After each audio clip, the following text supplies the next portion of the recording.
right, welcome back to the next episode of Doodling with Purpose. And as promised, we're going to continue now learning grammar and how to put sentences and words together to actually form a sentence. And well, the best way to do this is to dive in and tackle our first full sentence, which is this. By the end of this video, you're going to be able to read this. And yes, I know my hieroglyphs are not the neatest. They're not as neat as an Egyptian scribe, but I think you can make them out. So in order to learn how to read this, we're going to have to do a little grammar and rely on things that we learned from the past few lessons, including vocabulary and sentence structure to put it all together. So first we have one more word to learn. So this word means love or intimacy, and let's review how we get there. So the first thing with any word, with any sentence, is to look at the order of the glyphs.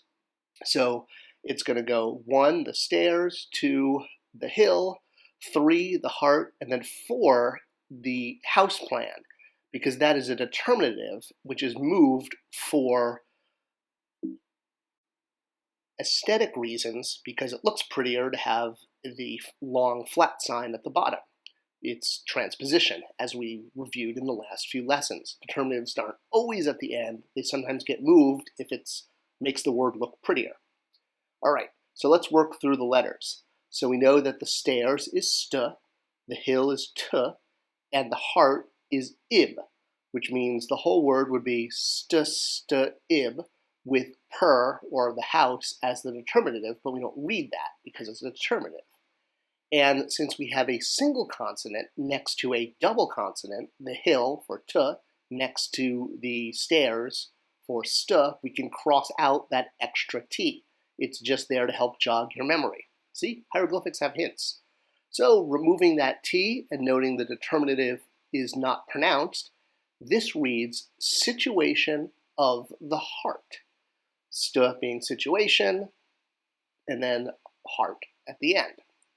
So literally, that's what it means, place of the heart or situation of the heart, but in colloquial, it means affection or intimacy. Again, the house plan per is there to let you know it's a place, hence place of the heart. All right, so now that we know that word, let's look at our full sentence. You can probably find this word hidden in the sentence. Can you find it? There it is at the end, or almost at the end of the sentence. You can see this, the word we just learned, situation of the heart, or intimacy. So let's do glyph order. So first we're going to do the cormet, then we're going to do the bowl with a handle, the horned viper, the hoe, the statue base, the hand, the water, the stairs, the hill, the heart, the house plan, and then the horned viper again. All glyphs that you know how to draw and all glyphs you're familiar with. And if you're remembering from previous weeks how to pronounce all of these, so the cormet, ba, the bowl, k, f for the horned viper, ma for the hoe, a for the statue base, and then a as well for the hands, n for the water, st for the stairs, t for the hill, ib for the heart. The house plan, per, is a determinative, so you're not going to read that, but it would be per if you were reading it, but you have to know it's a determinative.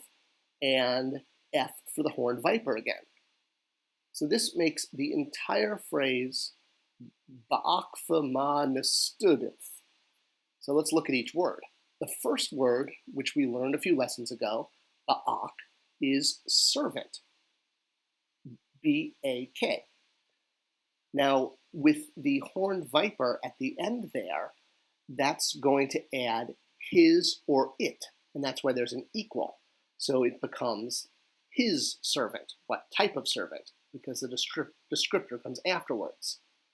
The next word you'll probably recognize, ma'a, which is from the phrase we learned a few lessons ago, ma'aharu, true of voice. And the first part of that is true. So ma'a, true.